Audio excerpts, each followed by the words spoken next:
Hello students, I am your psychology mentor Kritika Jubala. आज के lecture में हम साइकोपैथोलॉजी का सिलेबस स्टार्ट करेंगे। साइकोपैथोलॉजी क्या होती है? जैसे इसके नाम से ही पता चलता है, psycho means mental, patho means disorder and Loggy means study. यानी साइकोपैथोलॉजी मेंटल डिसऑर्डर की स्टडी है। साइकोपैथोलॉजी साइकोलॉजी की एक ब्रांच है जो इंसानों के मेंटल डिसऑर्डर्स की स्टडी करता है, ताकि वो उसके नेचर को, उसके डेवलपमेंट या उसकी रोकथाम कैसे कर सकते हैं, उसे कैसे रोक सकते हैं, इसके बारे में पता लगाने की कोशिश करता है। साइकोपैथोलॉजी जिसकी ब्रांच है साइकोलॉजी, वो क्या होता है? साइकोलॉजी होता है scientific study of mental disorders and behaviour of any organism. यानी साइकोलॉजी किसी भी ऑर्गेनिज्म के मेंटल प्रोसेसेस और उसके बिहेवियर की साइंटिफिक स्टडी करता है। बिहेवियर क्या होता है? Behaviour is composed of 3 things: thinking, feeling and action. यानी कोई भी व्यक्ति कैसे सोचता है, क्या फील करता है और उस पर वो कैसे एक्ट करता है, ये हमारा बिहेवियर में आता है। उसके बाद साइकोपैथोलॉजी की कुछ डेफिनेशंस आती है। जैसे आइजेंक के according psychopathology is the systematic study of the etiology, symptomatology and process of mental disorders. Etiology मतलब उस बीमारी का कारण क्या है, सिम्टोमोलॉजी उस बीमारी के सिम्टम्स क्या है, और मेंटल डिसऑर्डर्स की प्रोसेस की सिस्टमैटिक स्टडी को साइकोपैथोलॉजी कहते हैं। Gilliard, Davison and John Amnelli के according psychopathology is a search for why people behave, think and feel in unexpected, sometimes bizarre and typically self-defeating ways। यानी psychopathology एक search है कि क्यों पीपल कभी कभी अनएक्सपेक्टेड वे में बिहेव करते हैं, सोचते हैं और फील करते हैं। हेनरी लिट के अकॉर्डिंग साइकोपैथोलॉजी क्या है? A study of mental functions and processes under conditions brought about by disorder or disease, physical or mental। Next है गोल्स ऑफ साइकोपैथोलॉजी। साइकोपैथोलॉजी के गोल्स क्या है? फर्स्ट जो बेसिक गोल है वो है प्रोपाउंडिंग थ्योरी। यानी साइकोपैथ्स की जो भी थ्योरी होती है उनको प्रोपाउंड करना। इसमें साइंटिस्ट अलग अलग फोबियाज़ के लिए या अलग अलग डिसऑर्डर्स के लिए अलग अलग डेफिनेशंस ना देने के बजाय एक जनरल स्टेटमेंट देते हैं, एक जनरल डेफिनेशन देते हैं ऑफ फोबियाज़ की, जिन्हें थ्योरी ऑफ फोबियाज़ कहा जाता है। इससे अलग explanation, understanding, prediction and control of mental disorders are also goals of psychopathology. यानी explanation, understanding, prediction, control of mental disorders भी साइकोपैथोलॉजी के गोल्स हैं। पहले मेंटल डिसऑर्डर्स को जानना, उनको समझना, फिर उनके बारे में भविष्यवाणी करना, उनको कैसे कंट्रोल कर सकते हैं, ये पता लगाना साइकोपैथोलॉजी के गोल्स हैं।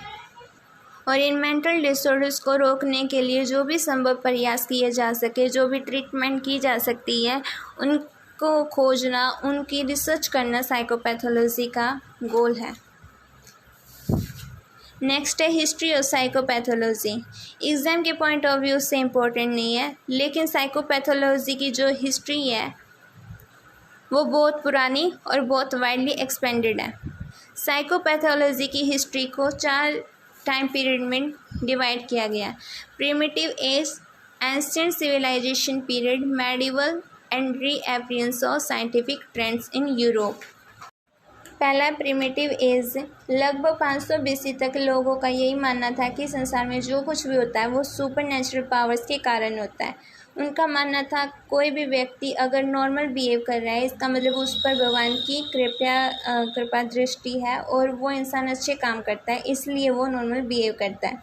और जो लोग बुरे काम करते हैं उन्हें भगवान दंड के रूप में उनमें एक एविल स्पिरिट एंटर कर जाती है और वो एबनॉर्मल बिहेव करते हैं। इस टाइम पीरियड में ऐसे पेशेंट्स को, ऐसे लोगों को ठीक करने के लिए एक थेरेपी यूज़ की जाती थी जिसे ट्रीफिनेशन का नाम दिया जाता है।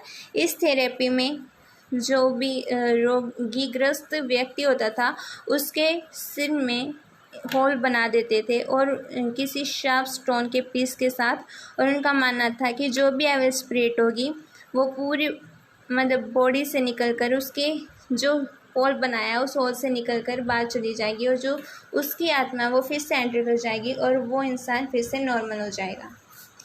नेक्स्ट है एंशिएंट सिविलाइजेशन पीरियड।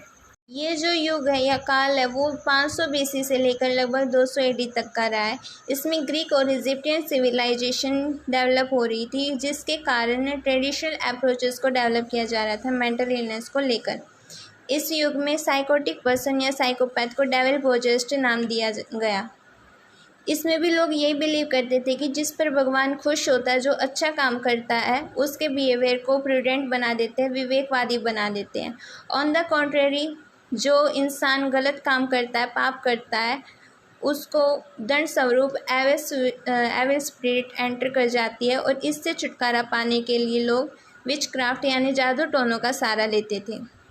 और ऐसा करने पर भी अगर उन्हें सेटिस्फाइंग रिजल्ट नहीं मिलता था तो वो उस इंसान के साथ क्रूएल बिहेवियर करते थे, उसे टॉर्चर करते थे ताकि जो उसके अंदर की एविल स्पिरिट है, घोस्ट है, वो उसके शरीर को छोड़कर चला जाए।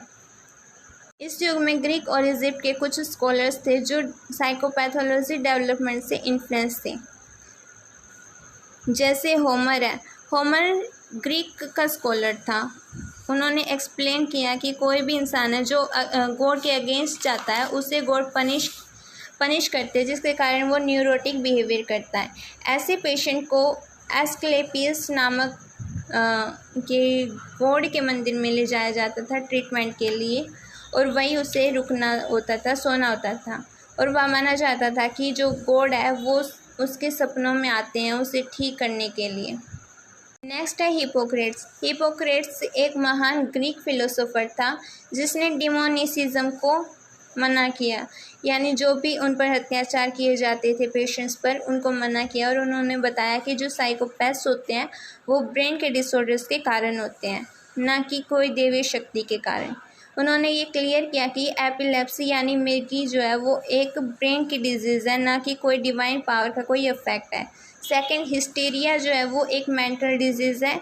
साइकोसोमेटिक रीजंस रिस्पॉन्सिबल होते हैं इसके लिए, और ये जो डिजीज़ है वो वुमन में पाई जाती है। उसके बाद उसने मेंटल डिजीज़ को कुछ मेन कैटेगरीज में डिवाइड किया: मानिया, मेलनकोलिया एंड फ्रेनिटिस। उनका मानना था कि जो 4 कॉस्मिक एलिमेंट्स है वर्ल्ड के, earth, water, air and fire, उन्होंने 4 ह्यूमर्स को क्रिएट किया: black bile, blood, yellow bile and फ्लैगम।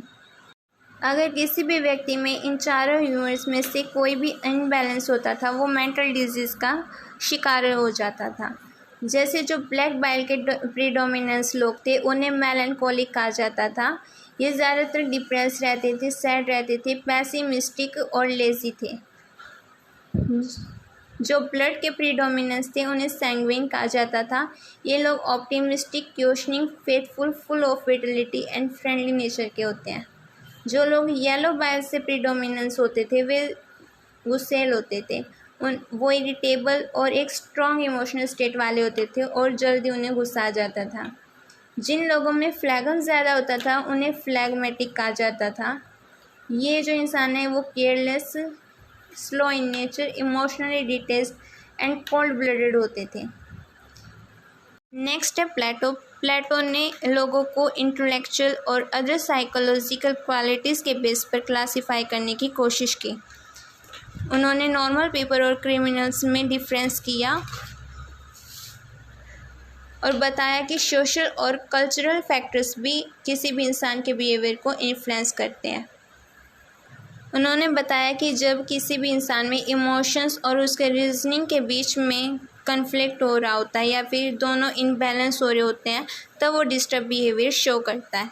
और ऐसे में डॉक्टर का पेशेंट के साथ जो कोर्डाइल रिलेशनशिप होता है वो प्राइमरी स्टेप होता है प्रॉपर डायग्नोसिस का। प्लेटो ने प्राइमरी इम्पोर्टेंस माइंड को दी है और बॉडी को सेकेंडरी इम्पोर्टेंस दिया। नेक्स्ट है एरिस्टोटल।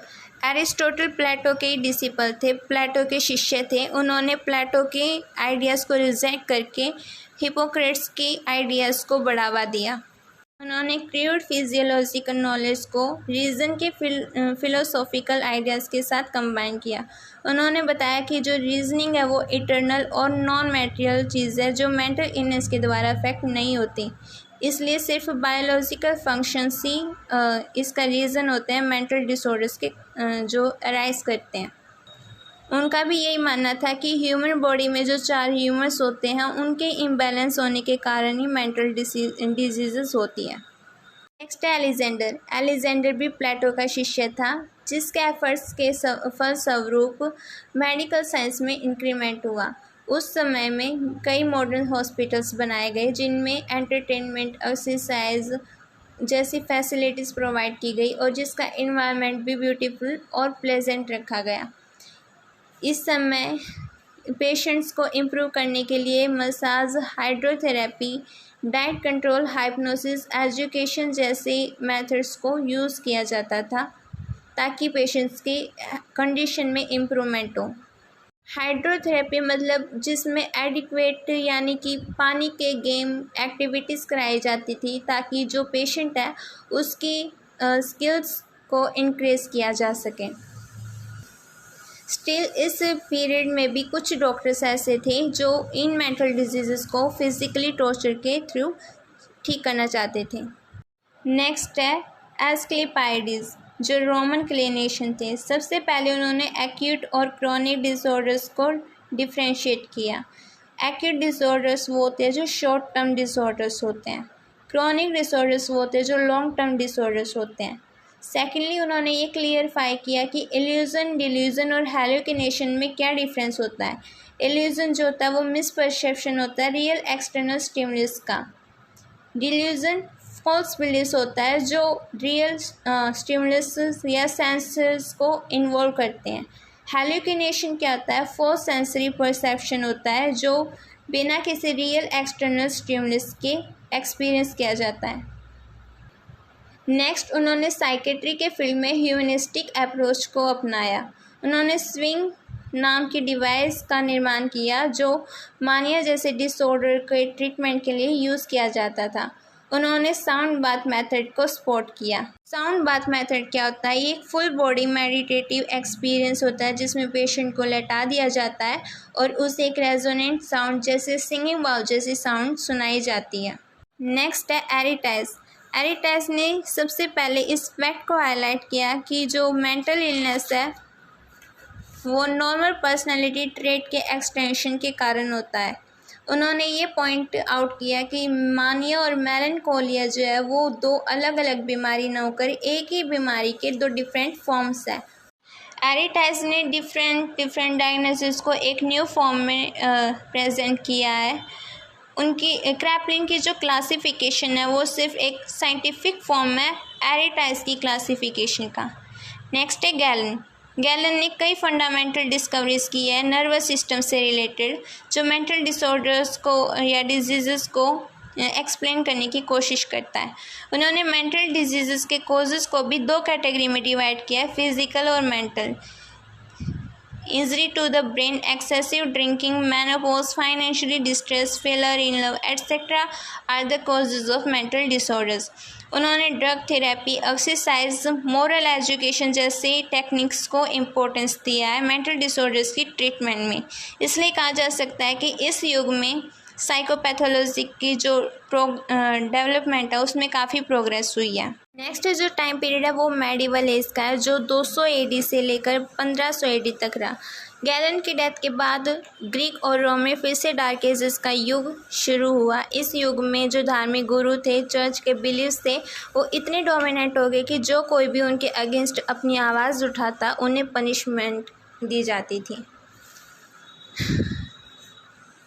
इस युग में जो थिंकर्स होते थे उनकी इंडिपेंडेंट सोच पर कम्प्लीटली बैन लगा दिया गया, जिसके कारण जो लोग हैं वो फिर से अंधविश्वास, जादू टोना जैसी चीज़ों में फंसने लगे और जिसके रिज़ल्ट में मेंटल पेशेंट्स का नंबर इतना ज़्यादा बढ़ गया कि ये एक मास मैडनेस या विच क्राफ्ट के फॉर्म में दिखाई देने लगा। मास मैडनेस और टेरेंटिज्म। मास मैडनेस का जो टाइम पीरियड रहा है वो मेडिवल एरा में 10th सेंचुरी से लेकर 15th सेंचुरी तक का रहा है। इस डिसऑर्डर की जो ये फॉर्म है ये हिस्ट्री, मास हिस्ट्रिया जैसी थी। टोरंटो शहर के जो लोग हैं इटली में, उनका ये मानना था कि ये जो बीमारी है उसका कारण टैरेंटुला नाम की स्पेशल स्पाइडर के द्वारा काटा जाना है जो उस शहर में पाई जाती थी। जिसके कारण लोग गहरी नींद से उठते हैं और घर में कूदते हैं, फिर दर्द से उस जो वो काटा हुआ होता है उसके पेन के कारण वो घर से बाहर आके स्ट्रीट पे डांस करने लग जाते हैं और दूसरे लोग भी डांस और सिंगिंग करने लग जाते हैं उसके साथ, और कपड़ों को फाड़ने लगते हैं और तलवारबाजी जैसी हरकतें करते हैं। इस डांस को टैरेंटिज्म का नाम दिया गया और इस इंस्ट्रूमेंटल म्यूज़िक को टैरेंटेला का नाम दिया गया। यूरोपियन नेशन में इस मैडनेस को सेंट पीटर्स डांस का नाम दिया गया। धीरे धीरे जो ये डिजीज़ है वो शहर से गांव में फैलने लग गई और इससे अलग एक और डिजीज़ फैलने लगी जिसे लिसेंथ्रोपी कहा जाता है। इस डिजीज़ में जो लोग हैं वो खुद को भेड़िया समझ के भेड़िया के जैसे बिहेव करते हैं। नेक्स्ट है विच क्राफ्ट। 15th सेंचुरी के एंड में सब लोग ये मानने लगे थे कि जो इंसान मानसिक बीमारी से ग्रस्त होता है, मानसिक रोग से ग्रस्त होता है, वो इसलिए होता है क्योंकि उस पर देवों का श्राप होता है या बुरी शक्ति उसमें एंटर कर जाती है। कोई भी इंसान पाप करता है जिसके कारण गॉड उसे पनिश करता है, जिसके बाद उसमें वैम्पायर्स आ जाते हैं। कुछ लोग तो शैतानों की पूजा करने लगे थे सुपरनेचुरल पावर्स को पाने के लिए। 15th सेंचुरी के एंड में मेंटल पेशेंट को एपोस्टेट माना जाने लगा, यानी धर्म भ्रष्ट करने वाला व्यक्ति। 1484 में पोप इनोसेंट ने यूरोप के सभी चर्चेज़ में इंस्ट्रक्शन भेजे कि जो कोई भी ऐसा इंसान दिखे जिसमें बुरी शक्ति नज़र आती है, जो अजीब बिहेवियर करता है, उसे पकड़ा जाए, उसे पनिश किया जाए। और इस कॉन्टेक्स्ट में स्प्रेंगर और क्रैमर ने एक बुक लिखी है द विच हैमर नाम से। इस मैनुअल के अकॉर्डिंग जो साइकोपैथ है उनको फिज़िकली टॉर्चर किया जाता था जब तक कि वो ये कबूल ना कर ले, स्वीकार न कर ले कि वो वैम्पायर हैं, उनमें बुरी शक्ति का वास हुआ है।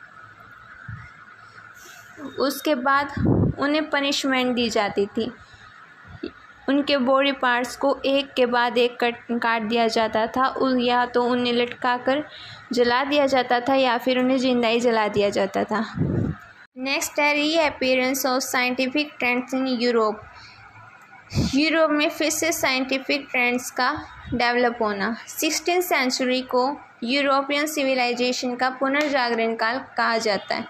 इस युग में फिज़िक्स और बायोलॉजी की जो नॉलेज है वो और ज़्यादा बढ़ी और जो एजुकेटेड और इंटेलिजेंट पीपल है उन्होंने इन रिलीजियस जो सुपरस्टिशन अंधविश्वास, धार्मिक अंधविश्वास होते थे उनका खंडन किया और उन्होंने ह्यूमनिस्टिक आइडियाज़ को इम्पोर्टेंस दी। अब हम इस टाइम पीरियड के कुछ इम्पोर्टेंट फिलोसोफर्स के बारे में पढ़ेंगे।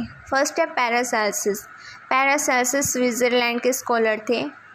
सबसे पहले उन्होंने आवाज़ उठाई, जो भी पेशेंट्स पे ये टॉर्चर किया जाता था या फिर जादू टोनों से उनको ठीक करने की कोशिश की जाती थी, उसके खिलाफ़ उन्होंने आवाज़ उठाई और वही वो पहले इंसान थे जिन्होंने बताया कि डांसिंग मानिया मास मैडनेस जो है वो न तो किसी स्पाइडर के काटने के कारण हुआ है और ना ही किसी बुरी शक्ति के कारण हुआ है, ये सिर्फ एक मेंटल इलनेस है।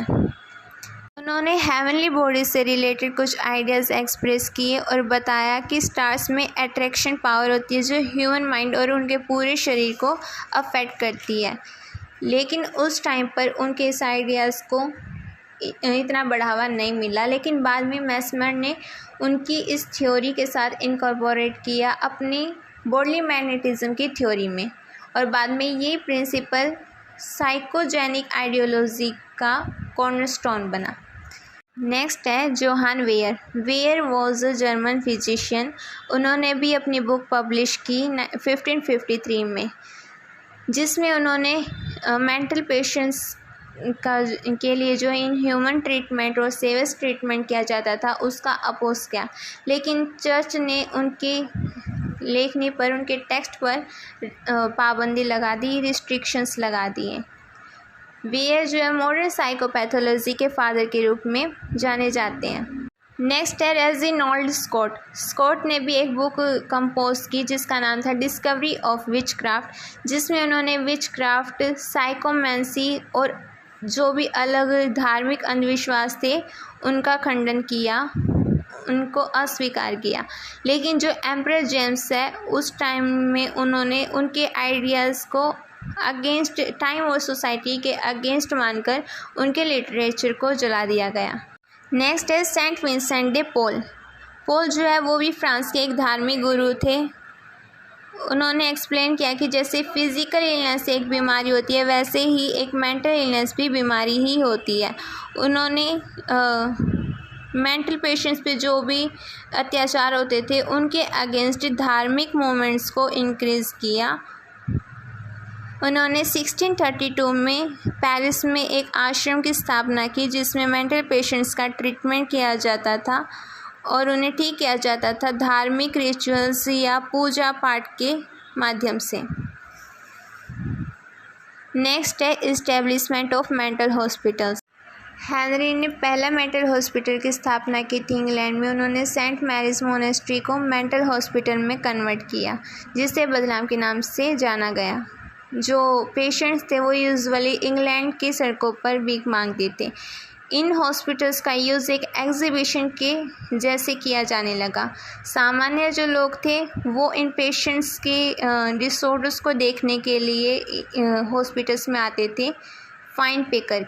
1566 में बर्नार्डिनो एल्वेस ने मैक्सिको सैन हिपोलिटो का मेडिकल सेंटर की स्थापना की।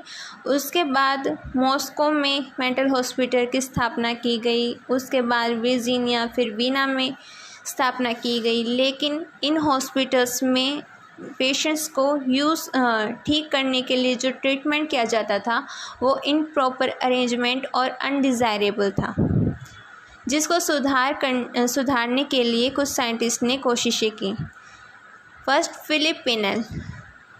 फ्रेंच रिवॉल्यूशन के बाद जो पिनेल है उन्हें पेरिस के ला विसेटर नामक मेंटल हॉस्पिटल का मैनेजर बनाया गया। उन्होंने रिवॉल्यूशनरी काउंसिल को राज़ी किया कि वो मेंटल पेशेंट्स को फ्री कर दे जेल से, कैद से, और उन्हें आज़ाद छोड़ दें। हॉस्पिटल ग्राउंड्स में एक्सरसाइज स्पोर्ट्स की अरेंजमेंट की गई और जो मेंटल पेशेंट्स हैं उनके प्रति सिंपैथेटिक ट्रीटमेंट शुरू किया जाने लगा। नेक्स्ट है जीन एस्क्यूरल। पिनेल के बाद उनके काम का जिम्मा जीन एस्क्यूरल ने उठाया और उन्होंने 10 इनोवेटिव और मॉडर्न मेंटल हॉस्पिटल्स की स्थापना की फ्रांस में। उनकी डायरेक्शन में एक नया कानून पास किया गया जिसके अकॉर्डिंग मेंटल पेशेंट्स को क्रिमिनल से अलग रखा जाता था। उसके बाद आते हैं विलियम टुक ने भी एक रेस्ट हाउस की स्थापना की जिसका नाम था यॉर्क रिट्रीट। ऐसे रेस्ट हाउसेस की स्थापना शहरों से दूर की जाने लगी ताकि जो पेशेंट्स हैं वहाँ काम करे, रेस्ट करे, एक शांत वातावरण में शोर से दूर रहें ताकि वो किसी भी सफरिंग या बोर्डनेस से फ्री हो सके। नेक्स्ट है बेंजामिन रश को फादर ऑफ अमेरिकन साइकेट्री भी कहा जाता है। उन्होंने ह्यूमनिस्टिक अप्रोच को प्रमोट किया। उन्होंने ब्लड लेटिंग परगेटिव जैसे मेथड्स का यूज़ किया ट्रीटमेंट के लिए। उन्होंने ट्रैंक्विलाइजर चेयर का निर्माण किया जिस पर पेशेंट को बिठा दिया जाता था। उसके पूरे बॉडी पार्ट्स ऐसे जकड़ जाते थे कि पेशेंट मूवमेंट तक नहीं कर पाता था। ऐसे ही उन्होंने क्रीप का निर्माण किया जिस पर पेशेंट को लेटा दिया जाता था और उसके हाथ पैर मूव तक नहीं कर पाते थे। रश ने लोगों की शराब छुड़वाने के लिए एंटीमेटिक ड्रग्स का यूज़ किया। एंटीमेटिक ड्रग्स यानी जिसे लेकर उल्टी हो जाती थी, जिसके कारण उनकी शराब की जो लत है वो छूट जाती थी। नेक्स्ट है मिस डोरोथिया डिक्स। मिस डोरोथिया स्कूल टीचर थी। उन्होंने अमेरिका में स्कूल सर्विसेज से रिटायर होना पड़ा था ट्यूबरक्लोसिस के कारण। उसके बाद उन्होंने संडे स्कूल्स में फीमेल प्रिजनर्स को पढ़ाना शुरू किया और उसके बाद उन्होंने यूएस कांग्रेस को मेमोरेंडम भेजा जिसमें उन्होंने प्रस्ताव रखा था कि वो 9000 मेंटल पेशेंट्स की दुर्दशा पर विचार करें, जिनसे प्रभावित होकर कई मॉडर्न हॉस्पिटल्स की स्थापना हुई।